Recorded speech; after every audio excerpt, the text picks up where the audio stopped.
কথা। একদিকে যেমন গান্ধীজি ছিলেন, তেমনি ভিন্ন দিকে কিন্তু মাহমুদুল হাসান দেওবন্দি ছিলেন। একদিকে যেমন নেতাজি সুভাষ বসু ছিলেন, ভিন্ন দিকে তেমন উবাইদুল্লাহ সিন্ধি ছিলেন। একদিকে যেমন জওহরলাল নেহরু জোশী ছিলেন, তেমনি ভিন্ন দিকেও কিন্তু মনে রাখবেন উবাইদুল্লাহ সিন্ধি থেকে নিয়ে আতাউল্লাহ বুখারী থেকে নিয়ে এই সমস্ত বীর পুরুষগুলো কিন্তু কাঁধে কাঁধ মিলিয়ে এদেশের স্বাধীনতা কেড়ে নিয়ে এসেছে। নারে তাকবীর, আল্লাহু আকবার, নারে তাকবীর, আল্লাহু আকবার। শিখ ঈসাই খ্রিস্টান বিভাজন নেই।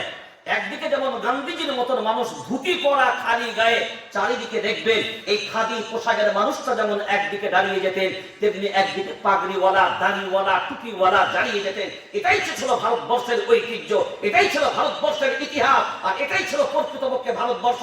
যে মাল্টি মিডিয়া দেশ, এই দেশের প্রকৃত চিত্র হলো এটা, যে এই দেশে বিভাজন নয়, এই দেশে বিদ্বেষ না।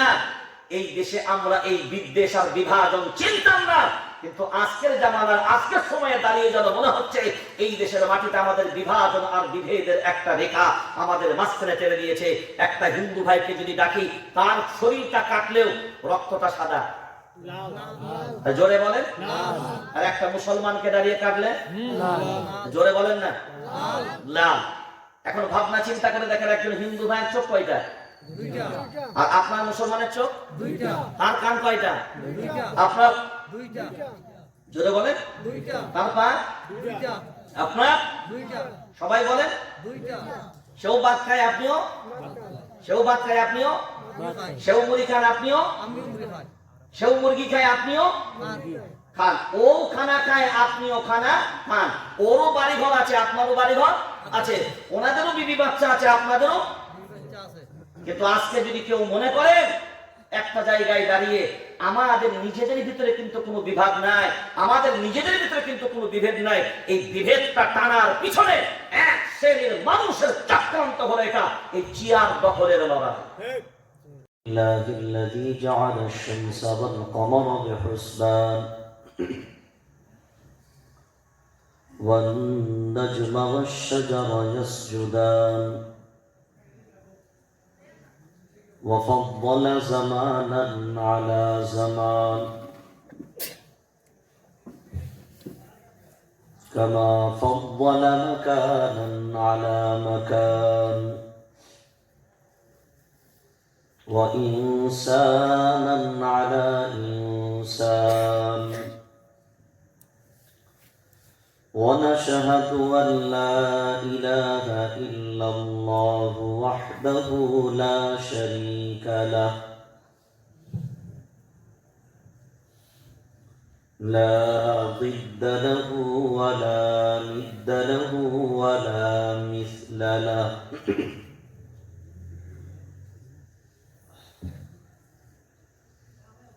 ونشهد أن سيدنا وسندنا وحبيبنا وحبيب ربنا وطبيبنا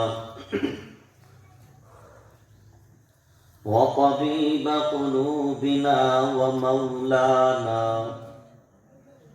ومولانا محمدا عبده ورسوله صلى الله تعالى عليه وعلى آله وأصحابه وبارك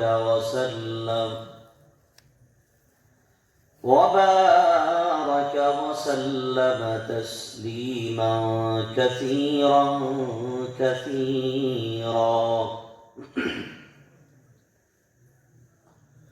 أما بعد فأعوذ بالله من الشيطان الرجيم بسم الله الرحمن الرحيم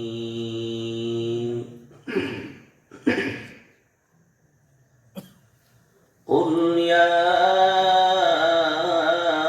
أيها الكافرون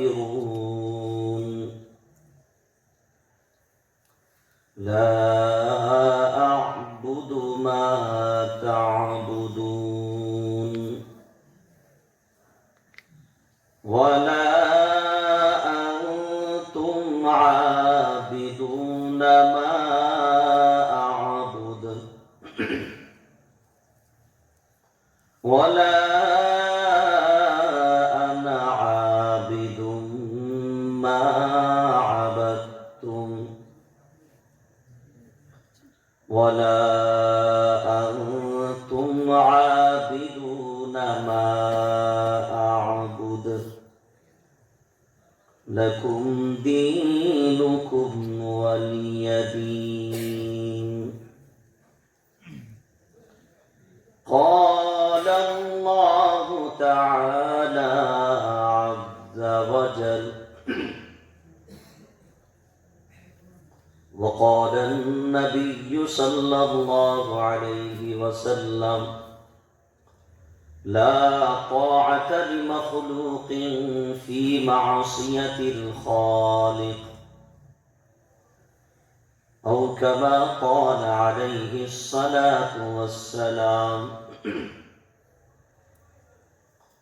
يا أيها الذين آمنوا صلوا عليه وسلموا تسليما اللهم صل على محمد وعلى آل محمد كما صليت على إبراهيم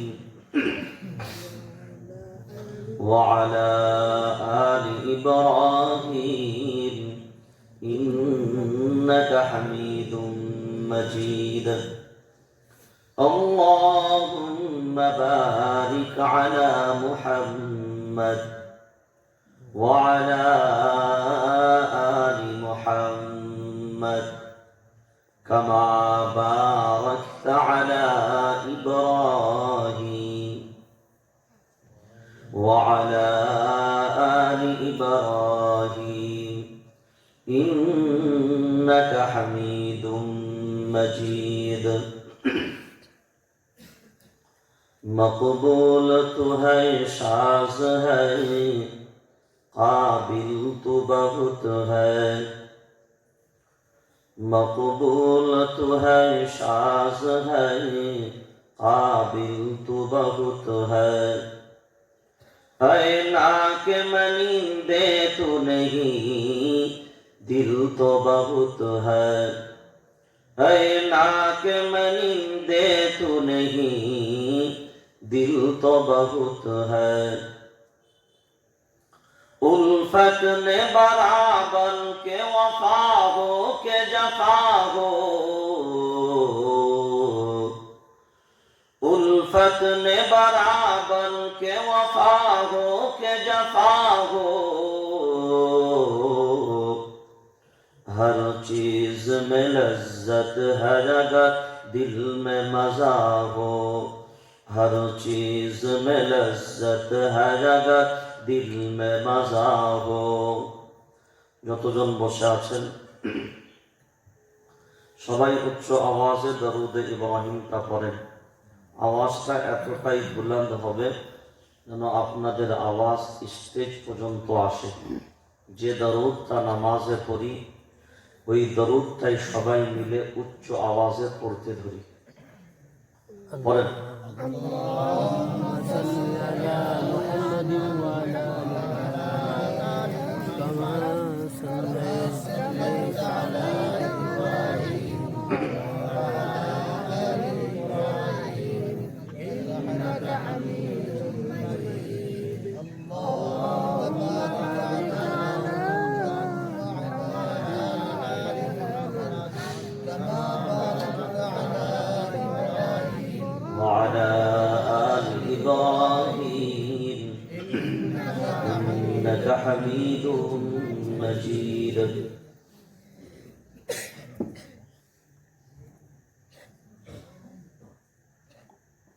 সময় অনেক কম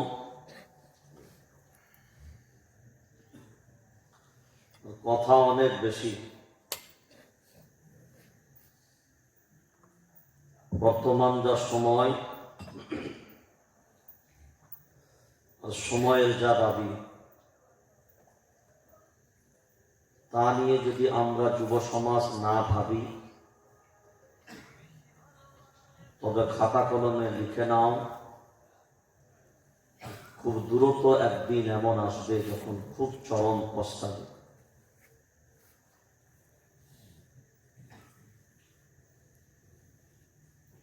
আল্লাহ তাবারক ওয়া তাআলার কাছে অপরন্ত দয়া ও কৃপা জানাই, যিনি আমাদের প্রত্যেককে আজকের এই গুরুত্বপূর্ণ কুরআনুল কারীমের এই মজলিসে আমার মতন অপদার্থকে আর আপনাদের মতন জ্ঞানী গুণী বুদ্ধিজীবীকে এই পবিত্র মজলিসে আসার ও বসার সুযোগ দান করেছেন। প্রাণ খুলে জবান ছেড়ে মাহবুদের দরবারে তার শুকরিয়া জ্ঞাপনার্থে উচ্চ আওয়াজে মিলিত কণ্ঠে একই সাথে একই বাক্যে এক আওয়াজে বলি আলহামদুলিল্লাহ।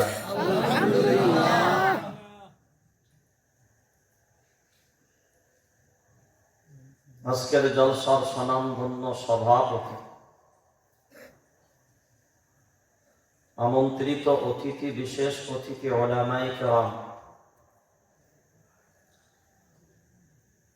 এবং আগত মেহমান আইম্মায়ে মাসাজিদ, সামনে উপবিষ্ট দিনদার, ইমানদার, দিনদরদি ভাই সকল, পর্দা নসিনা ধার্মিকা মা ও বোনেরা, পথচরিত মানুষ, মাইকের আওয়াজ যত দূর পর্যন্ত যাচ্ছে, খালার দেশের, চাচার দেশের, দাদার দেশের, দিদির দেশের, যে যেখানে আছেন, যে প্রান্তে আছেন, দল মত নির্বিশেষে সকলকেই জানাই আন্তরিক শুভেচ্ছা, মোবারকবাদ, অনেক অনেক অভিনন্দন। আল্লাহ তাবারক ওয়া তাআলা এই এলাকার যুবকদেরকে উপযুক্ত সময়ে উপযুক্ত সিদ্ধান্ত গ্রহণ করার আল্লাহ মানসিকতা তৌফিক দিয়েছেন। আমরা রবের কাছে প্রার্থনা করি, আল্লাহ যেন এই যুবকগুলোকে কিয়ামতের মহা বিপদের দিন, মুসিবতের সময় এই ভালো উদ্যোগের জন্য আল্লাহ যেন এটাকেই তাদের জন্য নাজাতের জরিয়া বানিয়ে দেয়।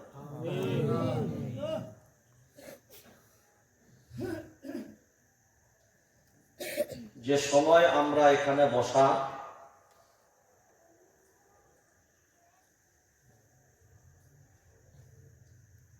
আমাদের খাবার জন্য রেডি হয়ে আছে সব কষা কষা।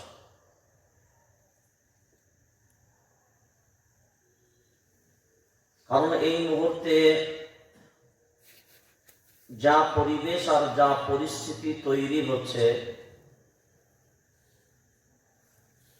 মুসলমান হওয়াটা পাপ, মুসলমান নাম থাকাটা মহাপাপ। মুসলমান নাম হওয়াটা বিপদ, মুসলমানের পরিচয় পাওয়াটা মহাবিপদ।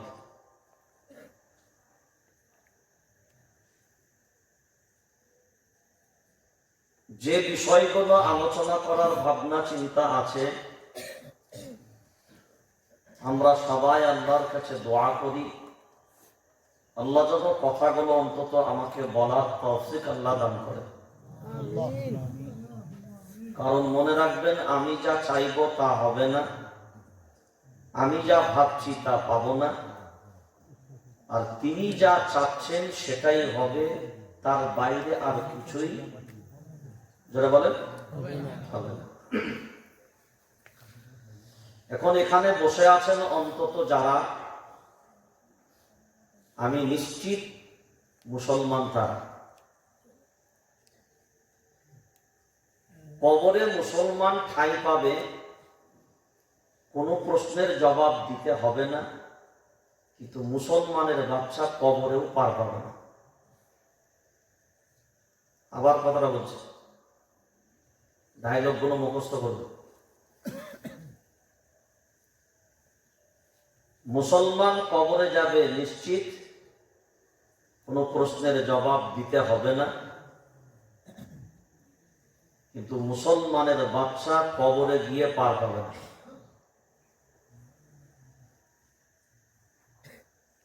আপনাদের এই এলাকার ধুলো অনেক আছে না? প্রত্যেক রাস্তাতেই ধুলো আছে না? আচ্ছা, ক টাকা করে কেজি বিক্রি হয়? সে কি কথা? মনে রাখবেন, দুই তরফা ব্যবসা হয়। একজন একটা ধুলোর বস্তা নিয়ে দোকানের সামনে রেখেছে, একজন সবজিওয়ালা পাশে দাঁড়িয়ে আছে, আর একজন কাস্টমার গাড়ি নিয়ে এই ধুলোর বস্তাটা কিনবো বলে দাঁড়িয়ে আছে।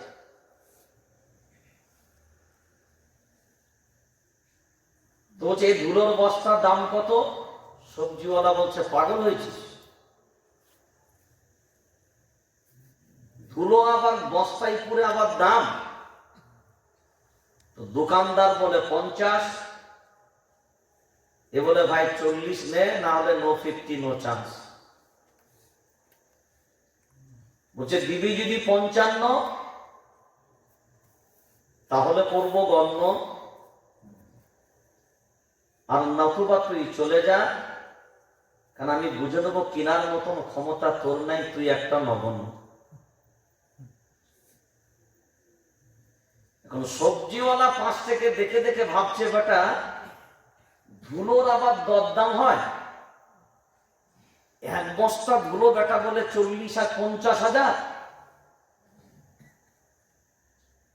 তো মোটামুটি দরদাম করে মোটামুটি 5 কমে 45,000 হলো। সবজিওয়ালা হচ্ছে সারাদিন ব্যবসা করে এত সবজি বিক্রি করে 500 টাকা উপার্জন করতে পারি না, আর এক বস্তা ধুলো বিক্রি করে 45,000। তারপরের দিন সবজিওয়ালা ভোরের ভোরে উঠেছে, ওটা পুরো বাজারটা ঝাঁট দিয়েছে। পুরো বাজার ঝাঁট দিয়ে সমস্ত ধুলোগুলো জড়ো করেছে 2-3 দিন ধরে। মানুষ মনে মনে ভাবেছে, আল্লাহ বুঝি সবজিওয়ালাকে হিদায়াত দিচ্ছে, সবজির মার্কেটটা পরিষ্কার করছে। এবার যে দোকানের সামনে ওই ধুলোর বস্তা বিক্রি হচ্ছিল, সেই দোকানের সামনে ও ধুলোর লরি লাগিয়েছে। ধুলো, জোরে বলে, লরি লাগিয়েছে। এবার কাস্টমার এসছে ধুলো কিনতে, সবজিওয়ালা বলে, ভাই এক বস্তার কোনো মালের দাম নাই, সামনে আছে লরি, দাম বলো তাড়াতাড়ি। বোঝাক পাগলা, তুই লরি ভর্তি করে বোঝাই করা ধুলো নিয়েছিস, বাট এর আবার কোনো দাম হয়?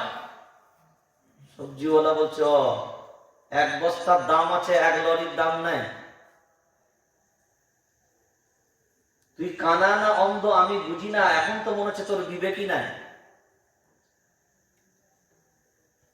এখন এখানে যতজন মানুষ বসে আছেন, ভাবনা চিন্তা করে জবাব দেবেন।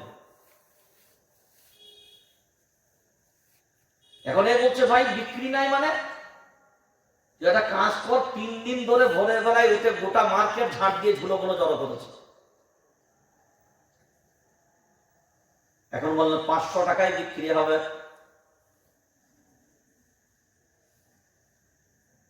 এই ধুলো 500 টাকায় বিক্রি হবে কেন? জোরে বলেন কেন? এক দোকানের ধুলো বিক্রি হয় কিলো কিলো, আর এক দোকানের ধুলো বাইরে ফেলো, এক দোকানের ধুলো কি বাইরে ফেলো। এখন বলেন দোকানের ধুলো কি বিক্রি হয়? জোরে বলেন। সবাই একমত? সবাই একমত দোকানের ধুলো বিক্রি হয় না।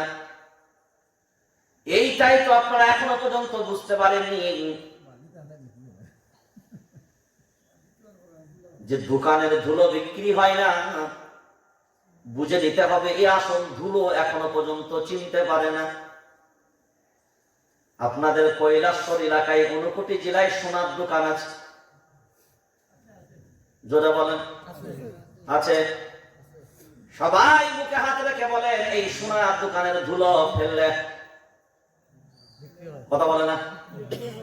জোরে বলেন। এই তো আগে না আপনারা বললেন ধুলো বিক্রি হয় না।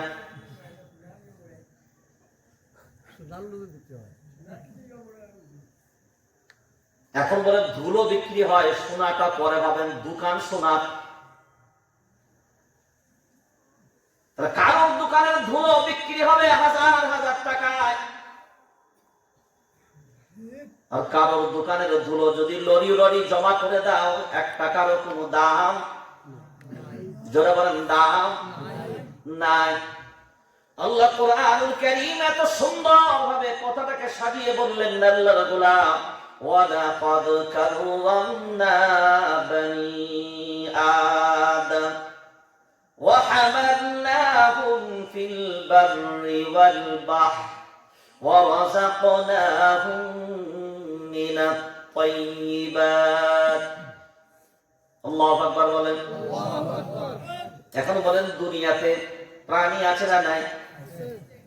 জোরে বলেন। কুত্তা আছে না নাই? জোরে বলেন আছে। এখন বিবেক দিয়ে ভাবনা চিন্তা করে বলেন দুনিয়ার যত প্রাণী আছে সব প্রাণীর মাঝে সব থেকে উত্তম প্রাণী কোনটা? জোরে বলেন মানুষ। এখন মানুষ উত্তম হবে তখন এই মানুষটা মানুষের মতো হবে, জোরে বলেন যখন। এখন ধুলোর দাম পাবি তখন, ধুলোটা দামি হবে যখন। আর ধুলোর দাম পাবি না তখন, যখন ধুলোটা দামি হবে না তখন। এবার সব পৃথিবীর সব মাখলুকের মাঝে এই মাখলুক যদি শ্রেষ্ঠ হয় রে আল্লাহর গোলাম, খুব ভাবনা চিন্তা করে জবাবগুলো আপনারা টুকটুক করে দেন। মুসলমানের বাচ্চা হবে যারা, না পাকে থাকবে না, পবিত্র হবে তারা। জোরে বলেন পবিত্র হবে তারা। মুসলমানের সন্তান হবে যারা, পবিত্র থাকবে তারা। এখন বিবেক দিয়ে ভাবনা চিন্তা করে বলেন মুতে পানি নাই না যারা, কুত্তা হবে না মুসলমানের বাচ্চা তারা? কথা বলেন জোরে বলেন। এই দিকের 59 জেলার কুত্তাগুলো মুতে পানি নেয়, জোরে বলেন। তাহলে মুসলমানের সন্তান হবে যারা, পবিত্র থাকবে তারা। আর মুতার পরে পানি নাই না কারা? হনুমান আর কুত্তা হবে, জোরে বলেন তারা। আমি প্রথমেই বলেছিলাম একটা কথা, ওখানটাই লক্ষ্য করে দেখেন। মুসলমান হবে যারা, কবরে নিশ্চিত জবাব দিতে হবে না তাদের, নিশ্চিন্তে থাকবে তারা। কিন্তু কবরে মুসলমানের বাচ্চা হবে যারা, জবাব দিতে হবে, বাঁচার কোনো পথ খুঁজে পাবে না তারা। এবার এখানে যতগুলো মানুষ বসে আছে, শুরুয়াত করার আগে খুব গভীর ভাবনা চিন্তা করে। তাহলে ধুলো হয় 2 প্রকার। ধুলো হয় একটা হলো দামি, বাবা বলে কম দামি। ধুলো দুটোই। এখন বিশ্লেষণ বিচার তো পরে হবে। তাহলে যদি উপযুক্ত দোকানের ধুলো হয় তাহলে ধুলোরও দাম, ধুলোরও দাম আছে না নাই? চিন্তা করেন ধুলোর যদি দাম হয় তাহলে কি এ জাতির কোনো দাম নাই?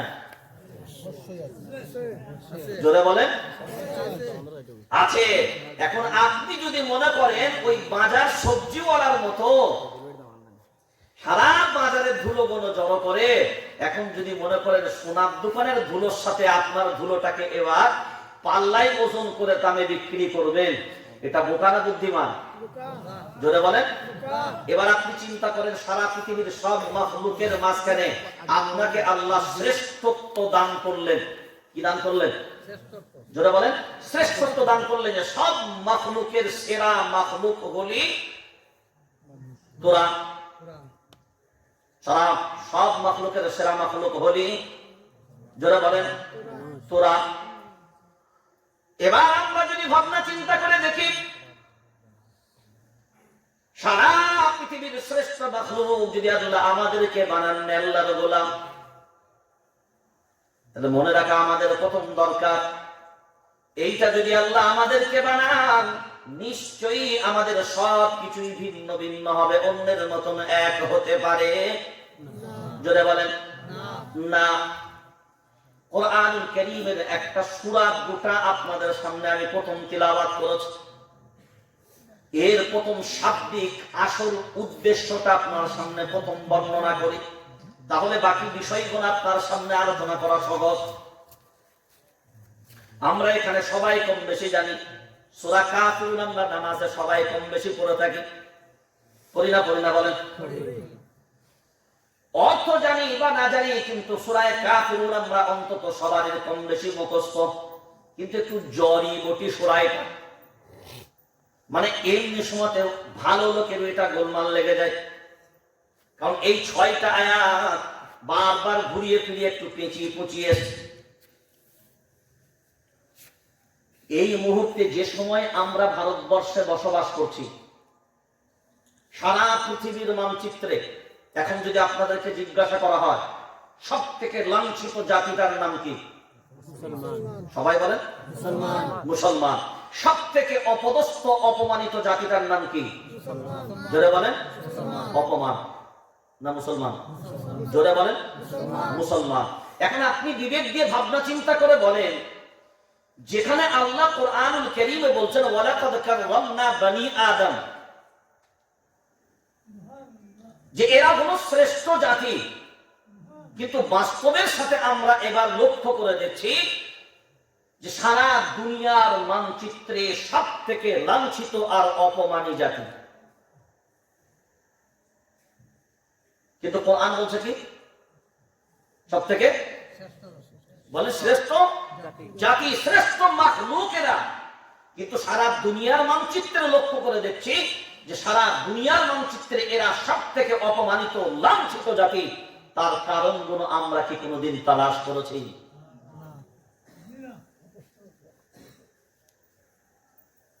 এবার যদি এক এক করে বিষয়গুলো আমার সামনে তুলে ধরা হয়,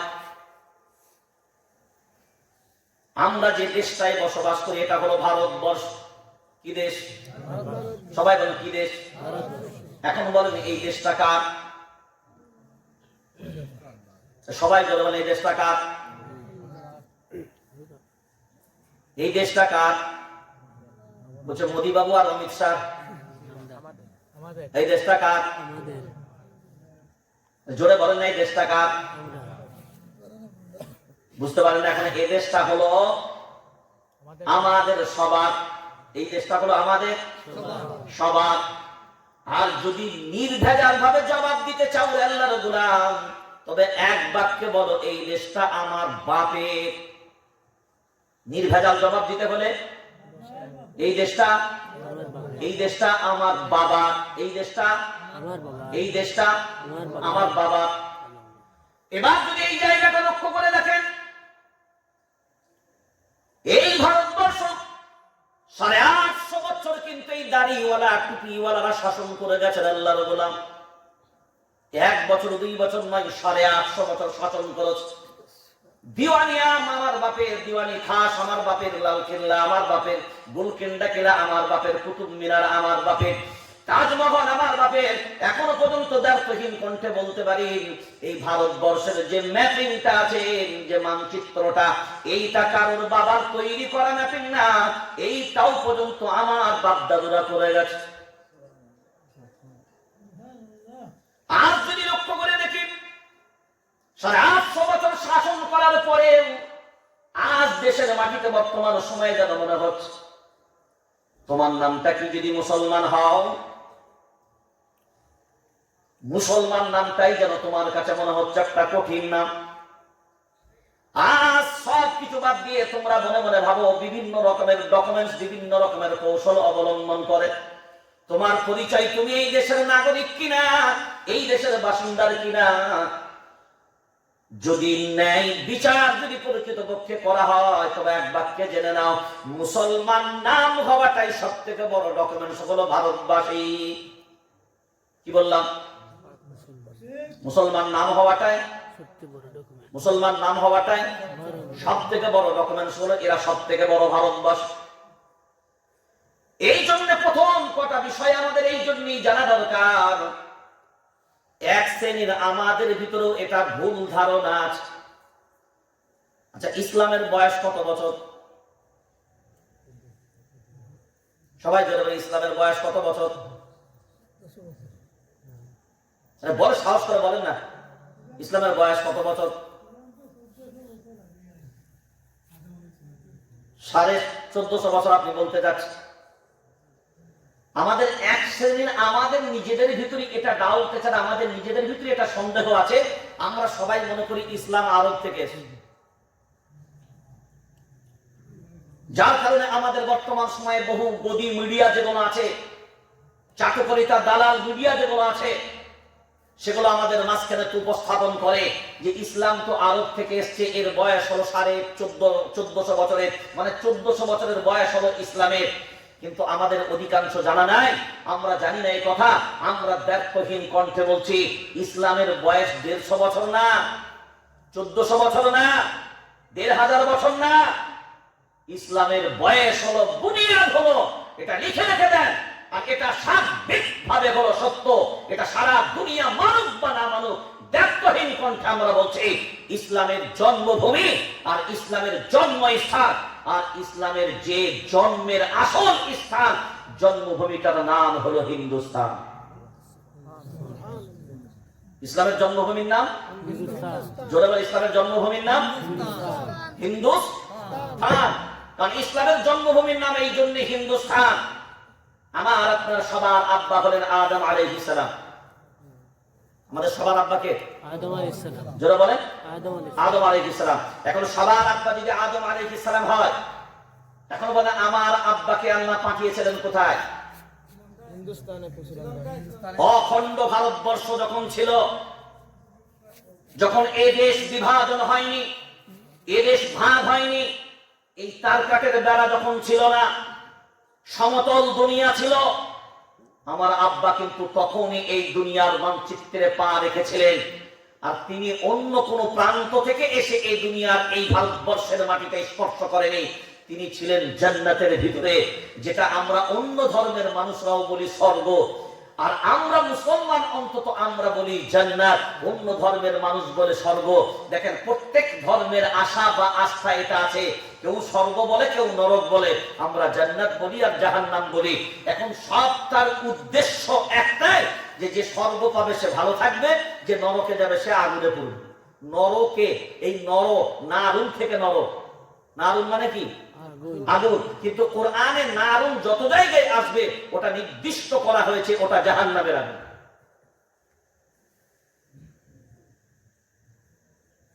এবার নরকে আর দোজখে, জান্নাতে আর স্বর্গে, এটা সবার বিশ্বাস। তো আমার আপনার আব্বা জান্নাত থেকে প্রথম পদার্পণ করেছেন যে স্থানটায়, যে জায়গাটা, সেটা ছিল হিন্দুস্তানের মাটি। কোথাকার মাটি? জোরে বলেন। তাহলে ইসলামের জন্মভূমি কোথায়? জোরে বলেন, হিন্দুস্তান। এখন বলেন, আমার জন্মভূমি যদি হিন্দুস্তান হয়, ইসলামের জন্মভূমি যদি হিন্দুস্তান হয়, তাহলে ইসলাম হিন্দুস্তানে থাকবে না, অন্য কোন থাকবে নাকি? কথা বলে না, হিন্দুস্তানে থাকবে। জোরে বলেন। আমার জন্মভূমিতে আমি থাকবো না। আমার কাছে ডকুমেন্টস আছে, প্রধানমন্ত্রীর দপ্তরের একটা চিঠি আমার কাছে আছে, হয়তো অনেকেও দেখেওছেন। এই প্রধানমন্ত্রীর দপ্তরের চিঠি, যখন ওনার দপ্তরে প্রশ্ন করা হয় প্রধানমন্ত্রীর দপ্তরে যে আপনি বলেন আপনার দপ্তরে দেশের বর্তমান প্রধানমন্ত্রী তিনি কোন সূত্রে এদেশের নাগরিক, তো তিনার দপ্তর থেকে যেটা উত্তর দেওয়া হয়েছে সেই উত্তরের কপিটা আমার কাছে সংরক্ষিত আছে। তিনি জবাব দিয়েছেন প্রধানমন্ত্রীর দপ্তর থেকে তিনি এই দেশের জন্মসূত্রে নাগরিক। কি সূত্রে?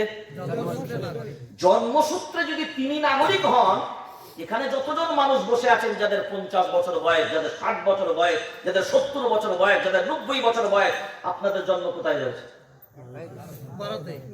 এখানে না অন্য কোথাও? জোরে বলেন। হ্যাঁ, যদি তিনি যদি জন্মসূত্রে এদেশের নাগরিক হন, তাহলে আপনি জন্মসূত্রে নাগরিক হবে না, আপনার জন্য ডকুমেন্টস লাগবে, আপনার জন্য প্রমাণপত্র লাগবে। 100 বার আমরা সব দিতে রাজি আছি, কারণ এই দেশকে স্বাধীন করা হয়েছে এই দেশকে গোলাম বানানোর জন্য নয়, এই দেশের আজাদি নিয়ে আসা হয়েছে এই দেশকে গোলাম বানানোর জন্য নয়, এই দেশের আজাদি নিয়ে আসা হয়েছে ভারতীয়রা যেন আজাদি পায়। কারা? কারা? ভারতীয়রা যেন আজাদি পায়। মনে রাখবেন না এ কথা। একদিকে যেমন গান্ধীজি ছিলেন, তেমনি ভিন্ন দিকে কিন্তু মাহমুদুল হাসান দেওবন্দি ছিলেন। একদিকে যেমন নেতাজি সুভাষ বসু ছিলেন, ভিন্ন দিকে তেমন উবাইদুল্লাহ সিন্ধি ছিলেন। একদিকে যেমন জওহরলাল নেহরু ছিলেন, তেমনি ভিন্ন দিকেও কিন্তু মনে রাখবেন উবাইদুল্লাহ সিন্ধি থেকে নিয়ে আতাউল্লাহ বুখারী থেকে নিয়ে এই সমস্ত বীর পুরুষগণ কিন্তু কাঁধে কাঁধ মিলিয়ে এদেশের স্বাধীনতা কেড়ে নিয়ে এসেছে। নারে তাকবীর, আল্লাহু আকবার, নারে তাকবীর, আল্লাহু আকবার। হযরত মাওলানা শেখ সিদ্দিকুল্লাহ ভাইজান জিন্দাবাদ। এখন লক্ষ্য করে যদি দেখেন এই জায়গাটা, যে এই দেশের স্বাধীনতার জন্য হিন্দু মুসলিম শিখ ইসাই খ্রিস্টান বিভাজন নেই। একদিকে যেমন গান্ধীজির মতন মানুষ ধুতি পরা খালি গায়ে চারিদিকে দেখবেন এই খাদি পোশাকের মানুষটা যেমন একদিকে দাঁড়িয়ে যেতেন, তেমনি একদিকে পাগড়িওয়ালা দাড়িওয়ালা টুপিওয়ালা দাঁড়িয়ে যেতেন। এটাই ছিল ভারতবর্ষের ঐতিহ্য, এটাই ছিল ভারতবর্ষের ইতিহাস, আর এটাই ছিল প্রকৃতপক্ষে ভারতবর্ষ যে মাল্টি মিডিয়া দেশ। এই দেশের প্রকৃত চিত্র হলো এটা, যে এই দেশে বিভাজন নয়, এই দেশে বিদ্বেষ না, এই দেশে আমরা এই বিদ্বেষ আর বিভাজন চিনতাম না। কিন্তু আজকের জামানার আজকের সময়ে দাঁড়িয়ে যেন মনে হচ্ছে এই দেশের মাটিতে আমাদের বিভাজন আর বিভেদের একটা রেখা আমাদের মাঝখানে টেনে দিয়েছে। একটা হিন্দু ভাইকে যদি ডাকি, তার শরীরটা কাটলেও রক্তটা সাদা, জোরে বলেন। আর একটা মুসলমানকে দাঁড়িয়ে কাটলে জোরে বলেন না, লাল। এখন ভাবনা চিন্তা করে দেখেন, একজন হিন্দু ভাইয়ের চোখ কয়টা? আর আপনার মুসলমানের চোখ? তার কান কয়টা? আপনার জোরে বলেন। তার পা? আপনার? সবাই বলেন। সেও ভাত খায় আপনিও, সেও ভাত খায় আপনিও, সেও মুড়ি খান আপনিও, সেও মুরগি খায় আপনিও খান, ও খানা খায় আপনিও খানা খান। ওরও বাড়িঘর আছে, আপনারও বাড়িঘর আছে, ওনাদেরও বিবি বাচ্চা আছে, আপনাদেরও। কিন্তু আজকে যদি কেউ মনে করেন একটা জায়গায় দাঁড়িয়ে আমাদের নিজেদের ভিতরে কিন্তু কোনো বিভাগ নাই, আমাদের নিজেদের ভিতরে কিন্তু কোনো বিভেদ নাই, এই বিভেদটা টানার পিছনে এক শ্রেণীর মানুষের চক্রান্ত হলো এটা, এই চেয়ার দখলের লড়াই। চেয়ারে আমি বসবো, কিন্তু তোরা নিজেদের ভিতরে নফরত আর নিজেদের ভিতরে হিংসা তোরা তোদের ভিতরে চালাবি, কিন্তু চেয়ারটা আমার থাকবে, আমি যেন ভালোভাবে দুনিয়াতে চলতে পারি। সাধারণ পাবলিক আপনি হন, একটা হিন্দু ভাইয়ের মিষ্টির দোকান হলে কি আপনি মিষ্টি কিনে আনেন না? জোরে বলেন না কেন? এখন বলেন তার দোকানের মিষ্টিটা কি একজন হুজুরও খায় না? তো পীর সাহেব কি বলে, না একে গোসল করিয়ে লিয়ে আয় নাকি? হুজুর খাবার সময় কি বলে, ভালো করে ধুয়ে লিয়ে আয় নাকি? কথা বলে না। এবার আপনি বলেন একটা মুসলমানের কাপড়ের দোকান থেকে কাপড় কিনে কি একটা হিন্দু ভাই তার বাচ্চাকে কাপড় পরায় না? জোরে বলে। তা কি বলবেন, এখন যদি পরিয়ে ফেলে একটা মুসলমানের দোকানের জামা, তাহলে কি গোসল করাতে হবে? জোরে বলেন কথাগুলো। তাহলে আমরা যদি হিন্দু ভাইয়ের দোকানে মিষ্টি খেতে আমাদের পবিত্রতা লাগে না, যদি মুসলমানের দোকানের কাপড় পরতে আমার পবিত্রতা লাগে না, যদি তার পাশে আমার বাড়ি আমার পাশে তার বাড়ি এটাও যদি আমাদের বিভাজন না থাকে, তাহলে আমরা কেন নিজেদের ভিতরে এই চক্রান্তকারীদের চক্রান্তের বেড়া যাবে আমরা পড়ে কেন নিজেদের ভিতরে বিভাগ আর বিভেদটা আমরা নিজেরা তৈরি করছি?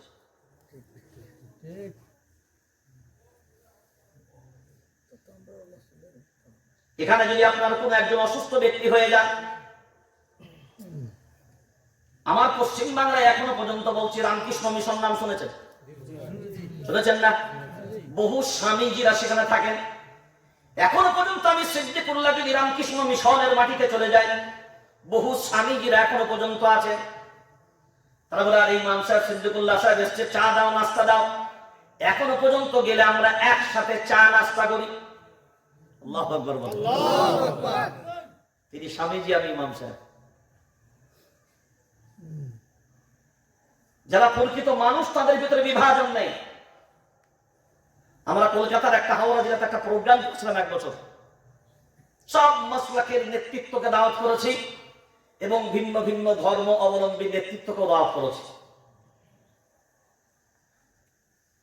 তো দাওয়াত করার পরে আমি আছে সেখানে আহলে হাদিস জামাতি, ওই যেসব আপনাদের হাদিসজীবী আছেন, কি আর বলবো বলেন, জিজ্ঞাসা করছে তুমি মুসলমান? বলে হ্যাঁ মুসলমান। কোন দল? আমি জামাতি। তুমি কি? অমুকি। তুমি কি? তমুকি। তুমি কি? হেতাকি। তো কি ভাবি আর কি বলবো বলে, বলা তো আর কিছু নেই। যাক সেই চ্যাপ্টারটা পরে। তো বক্তব্য রাখতে রাখতে রাখতে রাখতে এক পর্যায়ে বললো সিদ্দিকুল্লাহ সাহেব আপনি একটু লাস্টে কথা রাখেন, কারণ হয়তো কথা রেখে দিলে মানুষ হয়তো চলে যাবে, বরং সেটা সম্প্রীতির একটা জায়গা।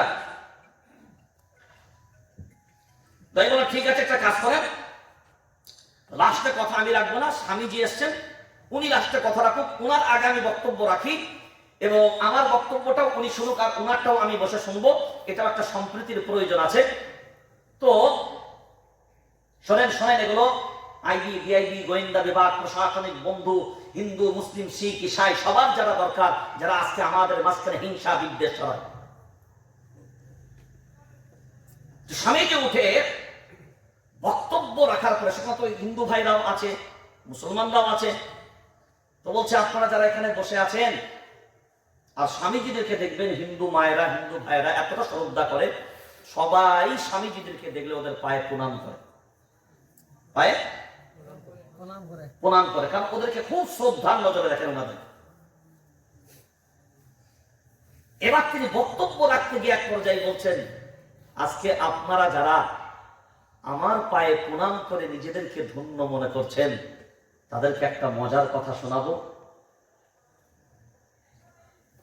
বলছে আমার জন্ম 1947 সালে, যে সময় আমার জন্ম হয়েছে ওই সময় স্বাধীনতার লড়াইয়ের শেষ পর্ব।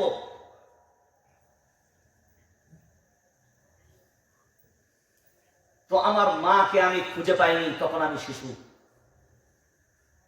আমার মাকে আমি খুঁজে পাইনি, তখন আমি শিশু।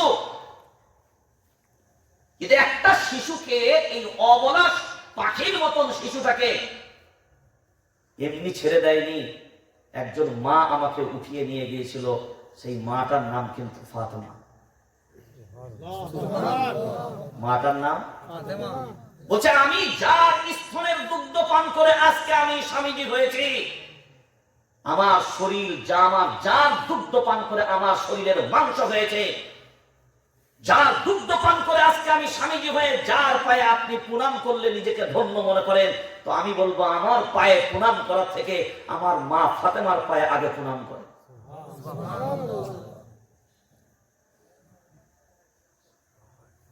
এটা হলো ইতিহাস, এটাই হলো ভারতবর্ষ।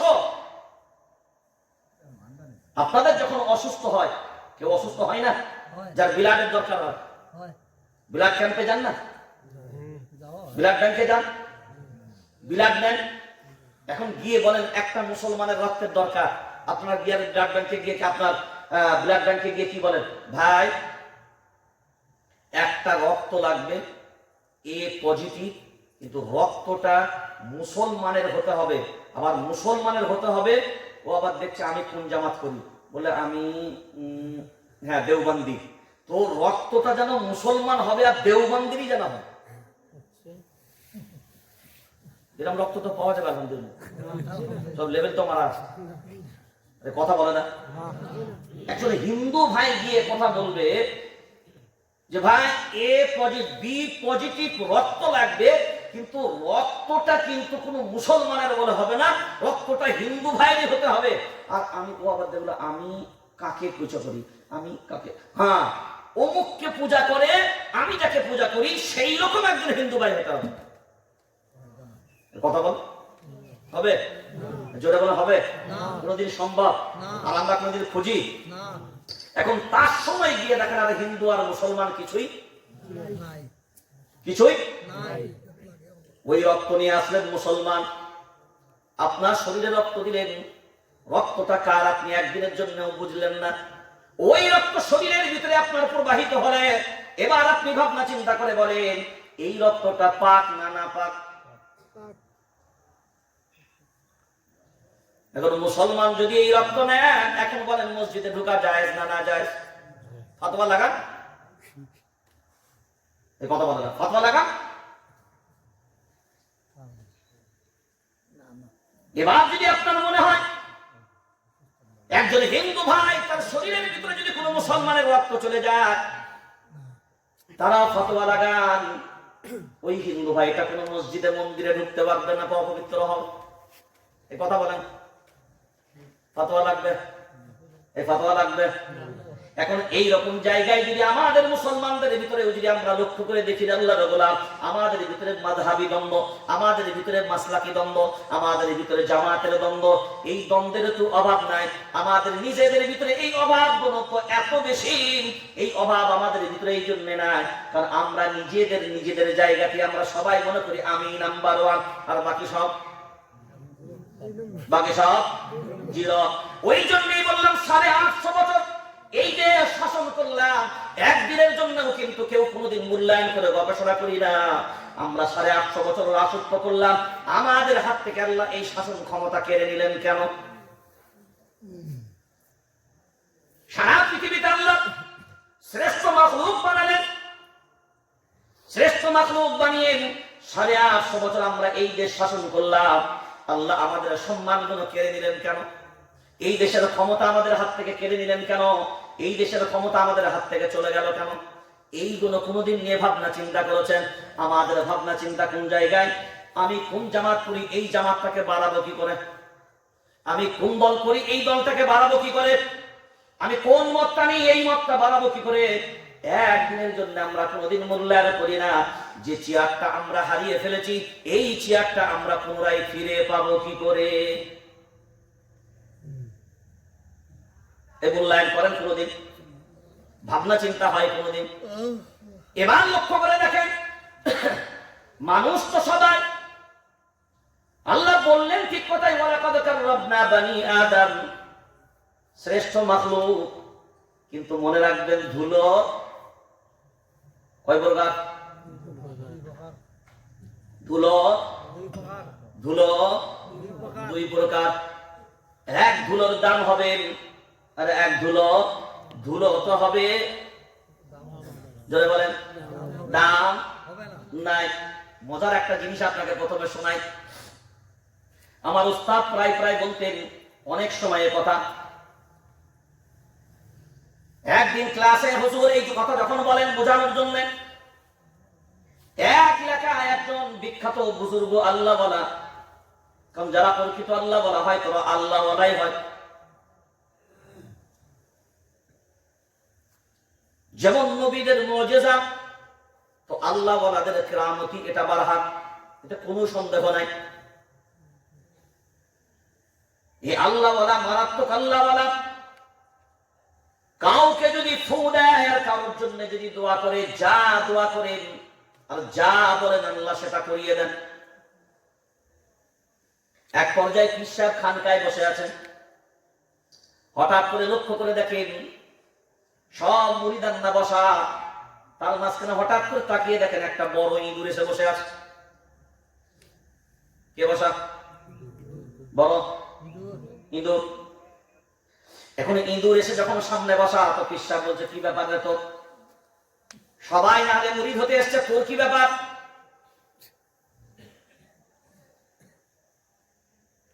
তো অনেকক্ষণ ধরে ইঁদুরটা অনেক ভাবনার পরে বলছে, হুজুর অবস্থা ভালো না।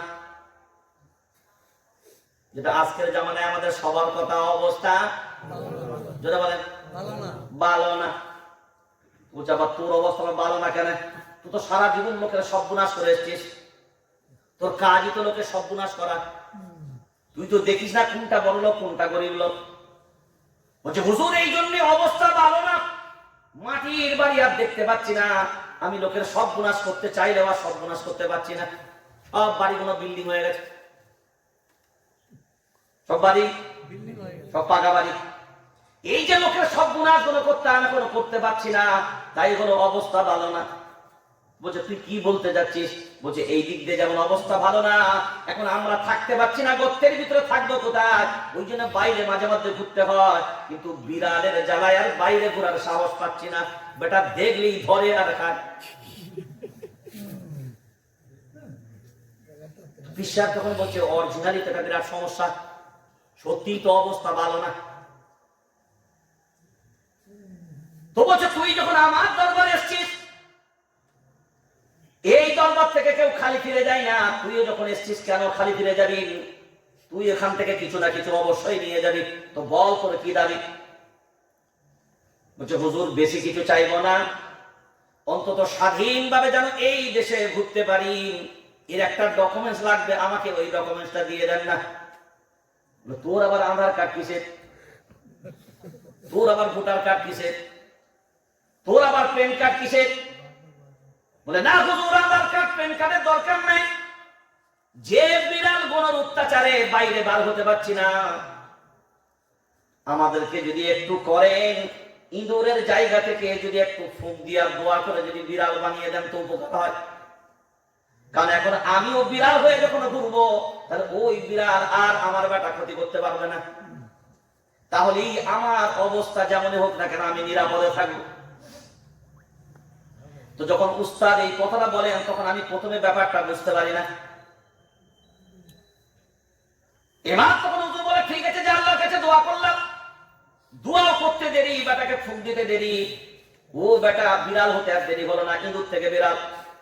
এবার মনে মনে অনেক স্বতঃস্ফূর্ত ভাবে এবার মুচকে মুচকে হাসা বেটা, এবার এতদিন পর, এতদিন ইঁদুর হয়ে ঘুরতাম, যে পাত্র সেই লাঠি মাত্র একবার যদি দেখতে পেয়েছি ইঁদুর ওখানে ঢুকেছে, ঝাঁটা লাঠি যে যেখানে পাত্র বাড়িওয়ালারা চারিদিকে ঘিরে ফেলতো। কারণ ওর কাজই তো সর্বনাশের কাজ। আজ এবার বিড়াল হয়ে ও মনে মনে ভাবনা চিন্তা করছে, এবার বেটা বড় বড় ঢেকুর তুলে আগায়। ও বলে, বেটা এরপরে আমি বিড়াল হয়েছি, এরপরে আমি নিশ্চিত আর বেটা আমাকে ক্ষতি করার কেউ নাই, বিন্দাস চলে। এখন ওখান থেকে দরবার থেকে বেরিয়ে এসে ও মনে করে আমি পুরো বিন্দাস, এটাই তো আমার সব থেকে বড় পরিচয়। ও যে নিয়ে এগিয়ে যায়।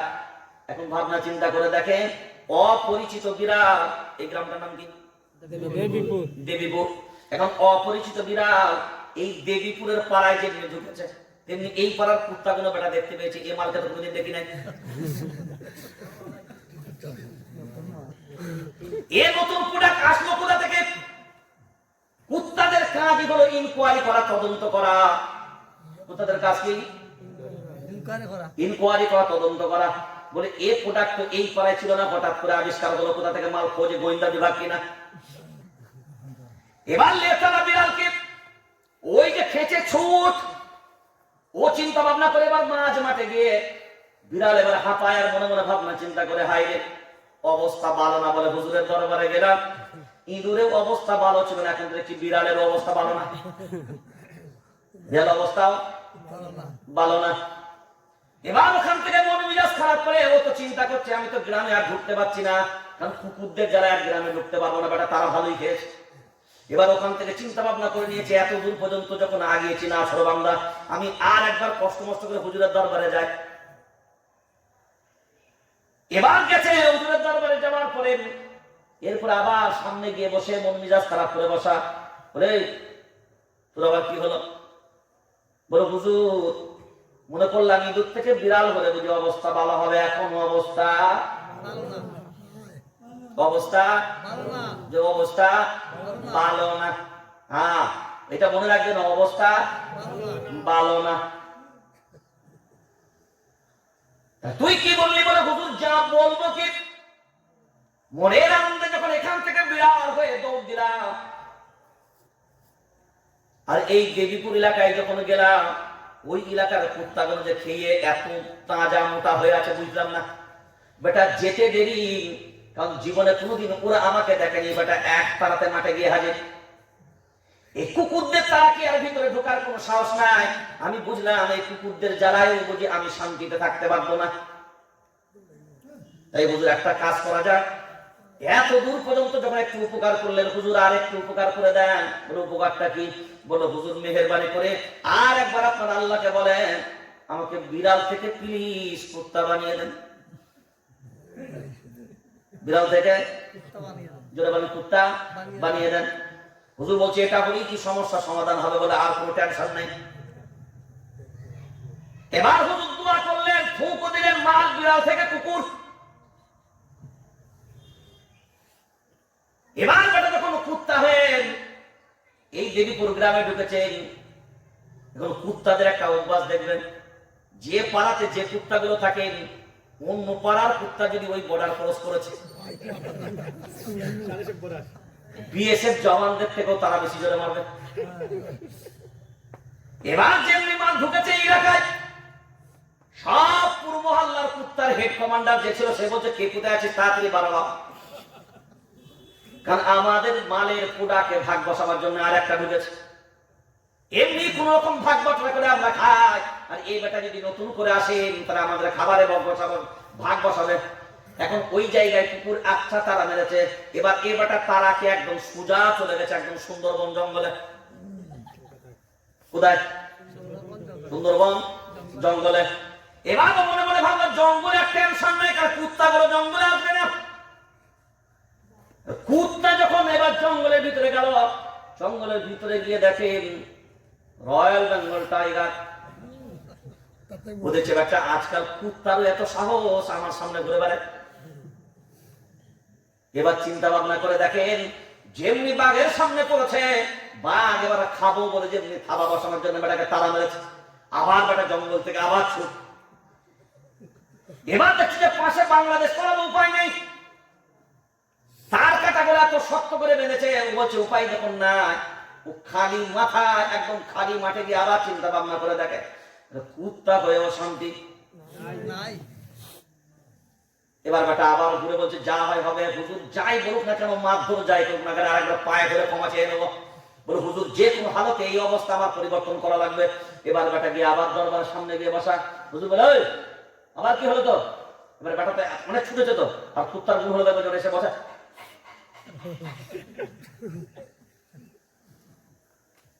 বলছে হুজুর ভাবলাম কুত্তা যদি হয়ে যায় তাহলে বুঝে আর কোনো টেনশন নাই। হুজুর কি বলবো, কুত্তা হয়েও মনের ভিতরে কোনো শান্তি নাই। বলো কেন কি হলো? বলো হুজুর বাইরে বেরিয়ে দেখলাম অবস্থা ভালো না। এবার ওই জায়গায় দাঁড়িয়ে বলছে হুজুর এত দূর পর্যন্ত যখন আমার উপকার করেছেন, আর একটা উপকার শুধু চাইবো, আর জীবনে কোনোদিন চাইবো না। মৃত্যুর সময় ফাঁসির কাষ্ঠের সময়তেও দেখবেন অনেকে শেষ আশা পূরণ করায়েন। এখন হুজুর বলে দেখ এইটাই কিন্তু শেষ আবদার। বলে হ্যাঁ, আর আপনাকে একবারের জন্য বিরক্ত করবো না। বলে হুজুর আমি বুঝলাম বিড়াল হয়েও শান্তি নাই, কুত্তা হয়েও শান্তি নাই, কারণ দেশের অবস্থা ভালো না। হুজুর আমি এখন বুঝতে পারছি একমাত্র যদি বাঁচতে চাই তো কুত্তা হয়েও কোনো লাভ নাই, বাঁচতে যদি চায় একমাত্র রয়্যাল বেঙ্গল টাইগার হওয়া যায়। কি হলে হবে? জোরে বলে কি হলে হবে? ইঁদুর হয়ে যদি ঘোরেন বিড়ালে ধরে খাবে, বিড়াল হয়ে যদি ধরে ঘুরে বেড়ান, কুত্তাই ছিঁড়ে খাবেন। আর কুত্তা হয়ে যদি জঙ্গলের ভিতরে রাজ করতে যান, তো বাঘে ছিঁড়ে খাবে। এখন যদি বেঁচে থেকে বাঁচতে চাও, তবে তোমাকে বাঁচতে গেলে রয়্যাল বেঙ্গল টাইগার হতে হবে। ওই রকম হিজড়ে আর চুরি করা হলে হবে জোরে বলেন, হবে না। এবার একটা কুত্তা বসায় বলে, তাহলে তুই কি চাস? বলে, হুজুর যদি মেহেরবানি করে আর একবার হাতটা তুলে দোয়া চান, আর একটা যদি ফুক দিয়ে আমাকে যদি একটু বাঘ বানিয়ে দেন, আর টেনশন হবে না। এবার এই কথা যেমনি বলেছে, হুজুর বলছে এটা তোর শেষ আবদার। বলে, হ্যাঁ, কোনো টেনশন নাই। বলে, যা আল্লাহর কাছে আবার হাত তুলে দোয়া করে ফুক দেয়। মাল এখন রয়্যাল বেঙ্গল টাইগার। এবার যেমনি টাইগার হয়ে গেছে,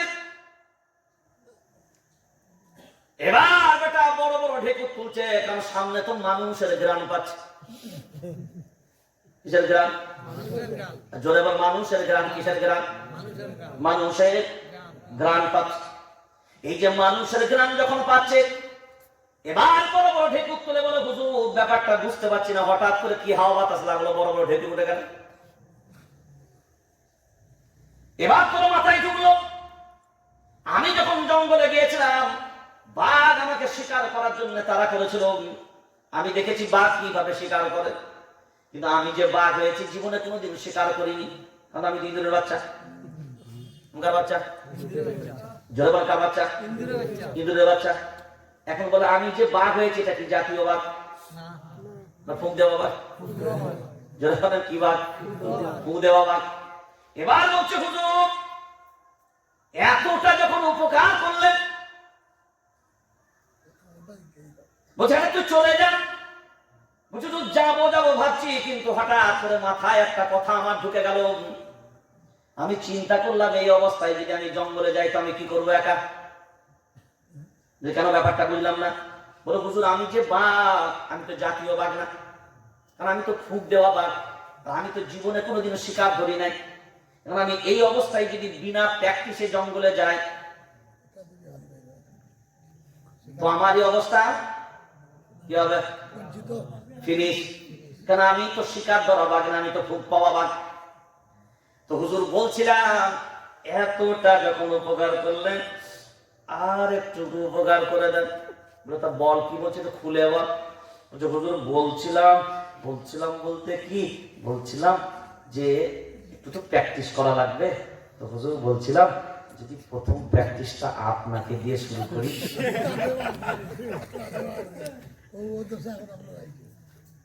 প্রথম প্র্যাকটিসটা কোন হুজুর দিয়া?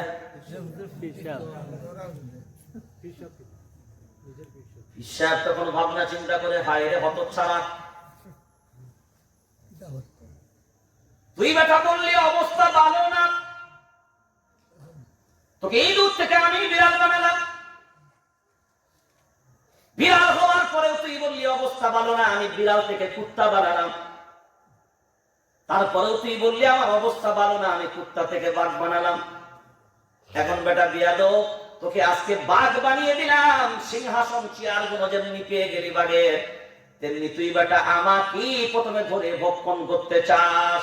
ওই বেটা মনে রেখে দে একটা কথা, যে ফুঁক দিয়ে তোকে ইঁদুর থেকে বিড়াল বানালাম, যে ফুঁক দিয়ে তোকে বিড়াল থেকে কুত্তা বানিয়েছি, যে ফুঁক দিয়ে তোকে কুত্তা থেকে বাঘ বানিয়েছি, মনে রাখবি সেই হুজুরও আছে, সেই হুজুরের ফুঁকও হুজুরের ফুঁকও আছে। যে হুজুর ফুঁক দিয়ে তোকে বাঘ বানাতে পারে, ওই হুজুর কিন্তু আবার যদি ইচ্ছা করে তোকে বাঘ থেকে আবার ইঁদুরের বাচ্চা বানাতে পারে। আর সব কিছুই দিলাম, সব কুরবানি দিলাম, রক্ত দিলাম, শ্রম দিলাম, এই দেশের স্বাধীনতা তোমাদের হাতে তুলে দিলাম। পার্লামেন্টটাও পেয়ে গেলে, সব ক্ষমতাই পেয়ে গেলে, পার্লামেন্ট দখল করার পরে বলছে এবার শিকারটা তোমাদেরকে দিয়ে শুরু করবো রে।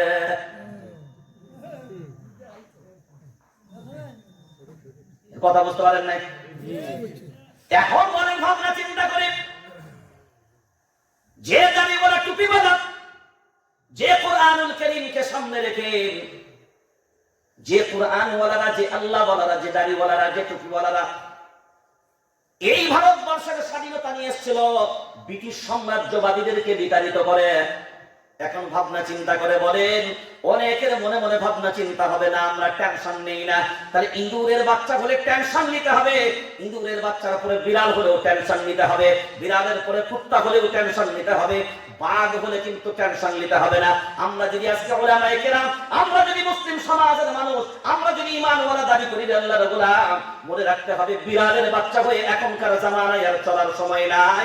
অবস্থা যেমনই হোক না কেন, এখন তোমাকে নিজেকেই বাঘের বাচ্চা হতে বলেন, কিসের বাচ্চা হতে হবে?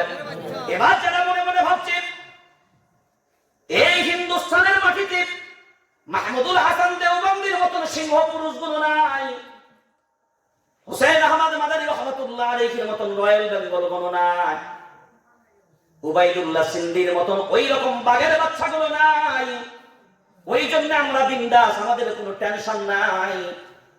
একটা জিনিস স্পষ্ট ভাবে জেনে রেখে দেবেন, বাঘগুলো নাই, সিংহগুলো নাই, ঠিক কথা, কিন্তু মনে রেখে দেবেন এখনো পর্যন্ত বাঘের বাচ্চাগুলো এই দুনিয়ার জমিনে আছে। বাঘের জাকাত, বাঘেরও জাকাত, বাঘের বাচ্চারও, বাঘের বাচ্চারও তাই কাজ। হ্যাঁ, এই দেশ গোলামি করার জন্য নয়, এই দেশ গোলামি থেকে আজাদ করার জন্য রক্ত দিয়েছি, শ্রম দিয়েছি।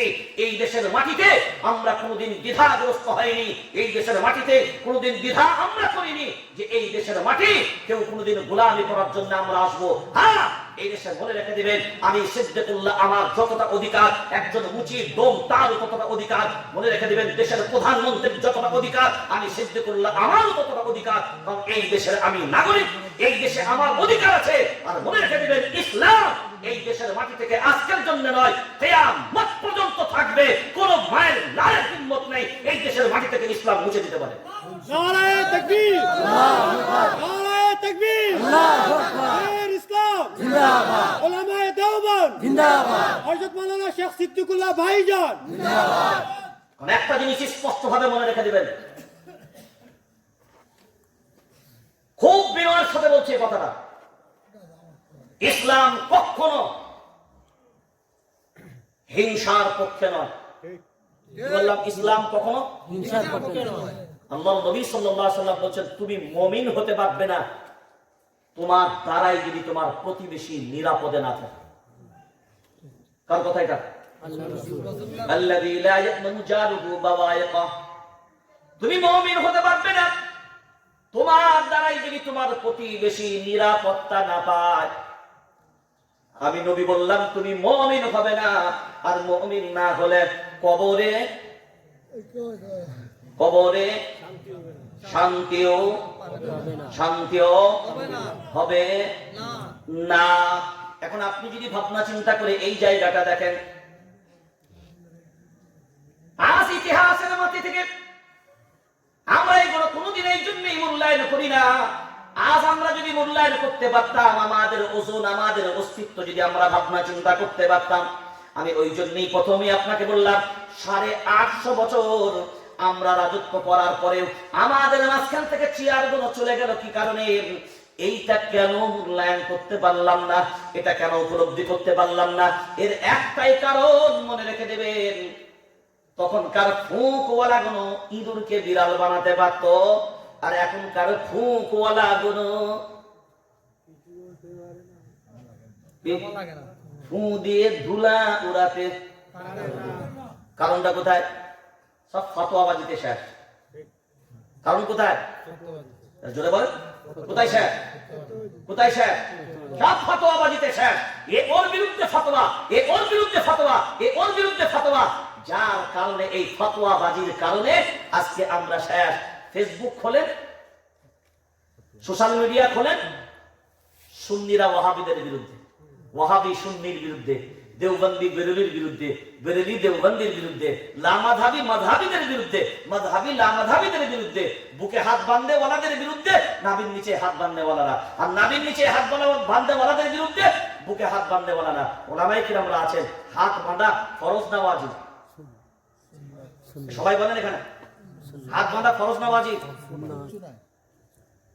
হাত বাঁধা সুন্নত না ফরজ না ওয়াজিব? জোরে বলেন। আরে হাত বাঁধা মুস্তাহাব।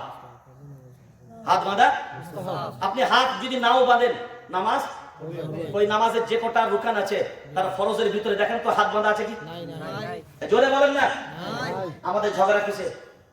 হাত বাঁধা নিয়ে। আমাদের ঝগড়া হাত বাঁধা নিয়ে। এখন বুকে না নিচে এটা নিয়ে ঝগড়া।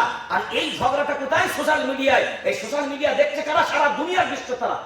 এখন বলেন এই ঝগড়া যখন তারা দেখছে, তারা দেখে দেখে এই জাতি এরা শুধু এখানে আর এখানের জন্য এত ঝগড়া করে, এর বিরুদ্ধে শত্রু, এই মালগুলোকে সহজে শেষ করা যাবে।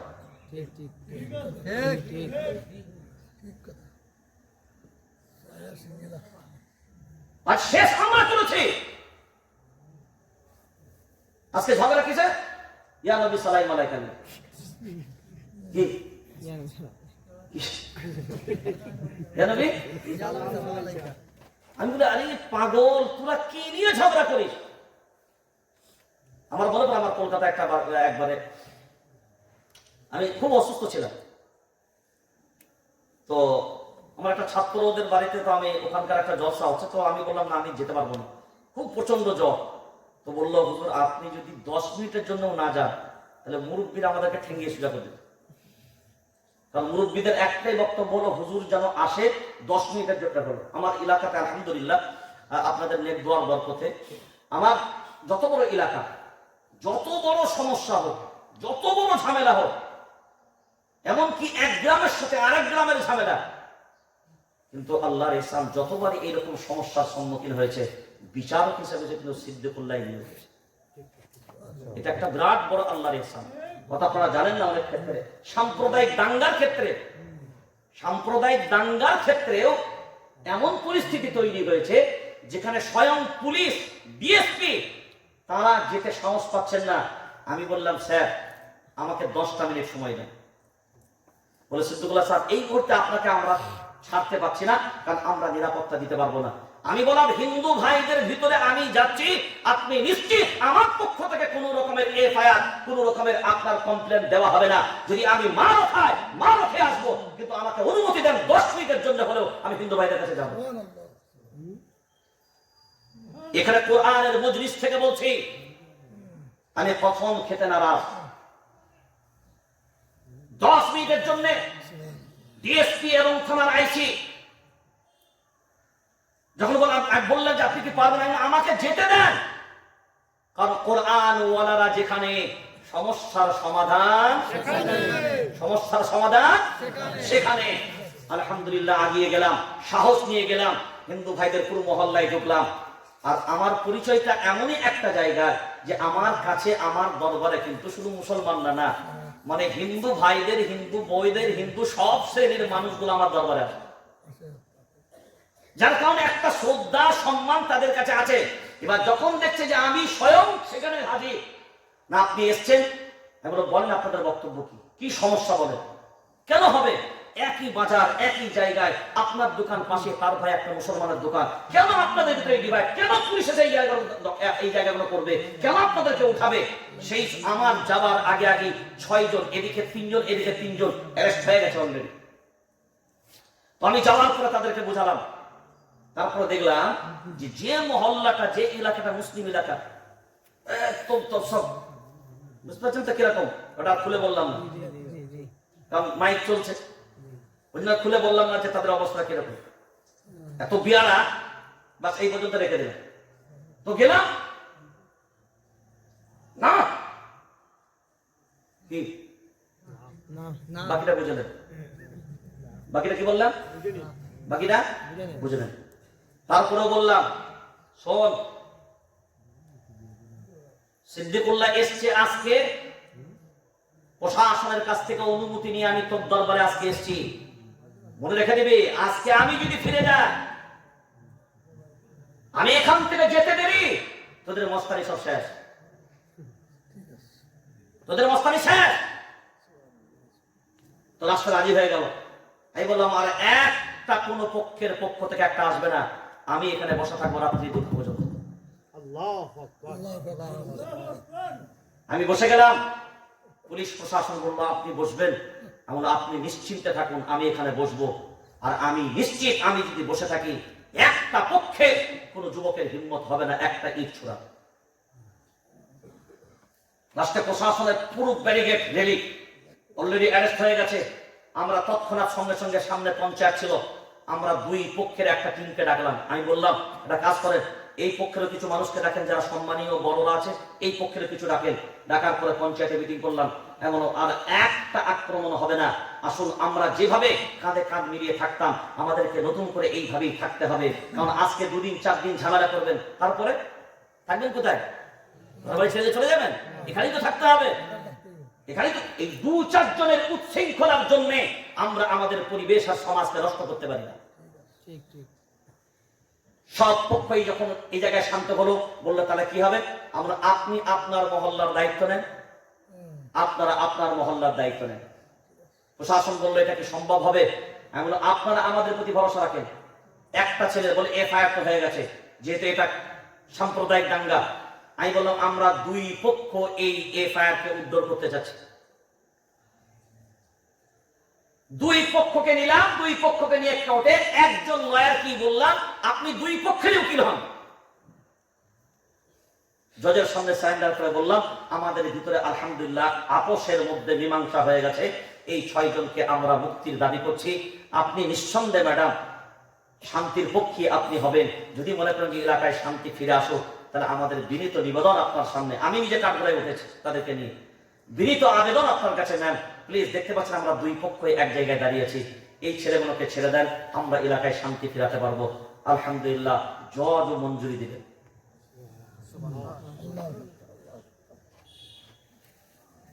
সাহস নিয়ে যদি আগিয়ে যাওয়া যায়, কোরআন ওয়ালারা যদি সমস্যার ভিতরে ঢোকে, আজকের আমাদের যুগগুলো এমনই হয়ে গেছে, আমরা মসজিদের ইমামগুলোকে মনে করি যে এরা মসজিদের ইমামতির জায়গাতে।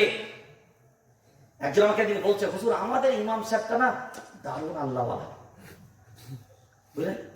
রাগ করেন না কেউ, কথা বলছে দারুণ আল্লাহওয়ালা বলতে কি বুঝেন? না আমাদের ইমাম সাহেব মসজিদ থেকে একটু বার হয় না। কি বলেন? কি বলেন?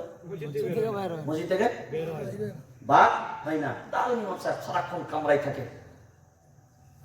আমি বললাম ও আমার তাহলে মনে আল্লাহ নবীর ইমানটা একটু কম চাই। কথা বলেন না, জোরে বলেন না। যদি মসজিদের হুজরার ভিতরে আবরু আপনার আবদ্ধ থাকাটা যদি সব থেকে আল্লাহ ওয়ালার পরিচয় হয়, তাহলে খাজা মুঈনুদ্দিন আজমিরি রাহমাতুল্লাহ আলাইহিকে এক প্রান্ত থেকে আর এক প্রান্ত তাবলীগের জন্য হাঁটতে হতো না। মুজাদ্দিদ আল-ফিসানি রাহমাতুল্লাহ আলাইহিকে এক প্রান্ত থেকে আর এক প্রান্ত গিয়ে ইসলামের দাওয়াতের প্রয়োজন হতো না। সাহাবায়ে কেরামদেরকে এক প্রান্ত থেকে আর এক প্রান্ত যাওয়ার দরকার হতো না। মায়ার নবী মদিনা ওয়ালাকে তায়েফের বুকে গিয়ে দ্বীনের দাওয়াতের জন্য রক্ত ঝরাতে হতো না। যদি বলা হয় যে হুজরার ভিতরে ঢুকে থাকাটাই সবথেকে বড় আল্লাহ ওয়ালার পরিচয়, তো মনে রেখে দিবেন তাহলে দ্বীন হুজরার ভিতরে সীমাবদ্ধ হয়ে যাবে, আর বাইরে আর দ্বীন প্রচার করতে লাগবে না। মানুষ মনে করে এটা ইমামরা বাইরে বার হবে। আমাদের বহু মসজিদ কমিটি এমন আছে ইমামদেরকে ছাড়তেই চায় না, এক ওয়াক্ত কাজা করলে কই ফেরত চায়। যদিও ত্রিপুরার মাটিটা আলহামদুলিল্লাহ নাই।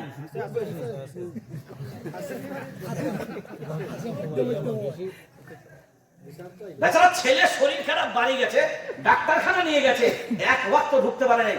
কি ব্যাপার হুজুর? জোরে তোমার কথা তো সকালে আসার কথা, জোরে আসলে না, কৈফিয়ত। আলহামদুলিল্লাহ আপনাকে বলছি, আমি আমার মহল্লা যাবেন, আমার এলাকা যাবেন, আমি মসজিদের খতিব। আমাকে তো সবসময় আপনারা দেখছেন ঘুরে বেড়াচ্ছে, এই কথা বলেন, সবসময় দেখছি কি ঘুরে বেড়াচ্ছে। যখন জেলে ঢোকার দরকার হচ্ছে জেলেও ঢুকে পড়ছে। কি আপনারা কি মনে করছেন চুরি করে বসে থাকি নাকি? এবার তো দেখতে পেয়ে গেছে সবাই, হাইলাইট হয়েছে বলে দেখতে পেয়ে গেছে। আর যে ঢুকা বলে কেউ দেখতে পায় না, আমাদের কাছে খবর নাই। কারণ আমরা একটাই জিনিস মনে করি, মনে রেখে দিবেন একটা জিনিস স্পষ্ট, जो डर गया वो गया, जो डर गया वो गया। अरे डर डर के कितना दिन जियोगी, फैसला जो होना था वो तो होके रही रहे। যেটা হবার সেটা হবে, কারণ সব ফয়সালা জমিনের নিচেই হয় না উপরে। সব ফাইসাল্লাহ কোথায়? ফাইসাল্লাহ কোথায়?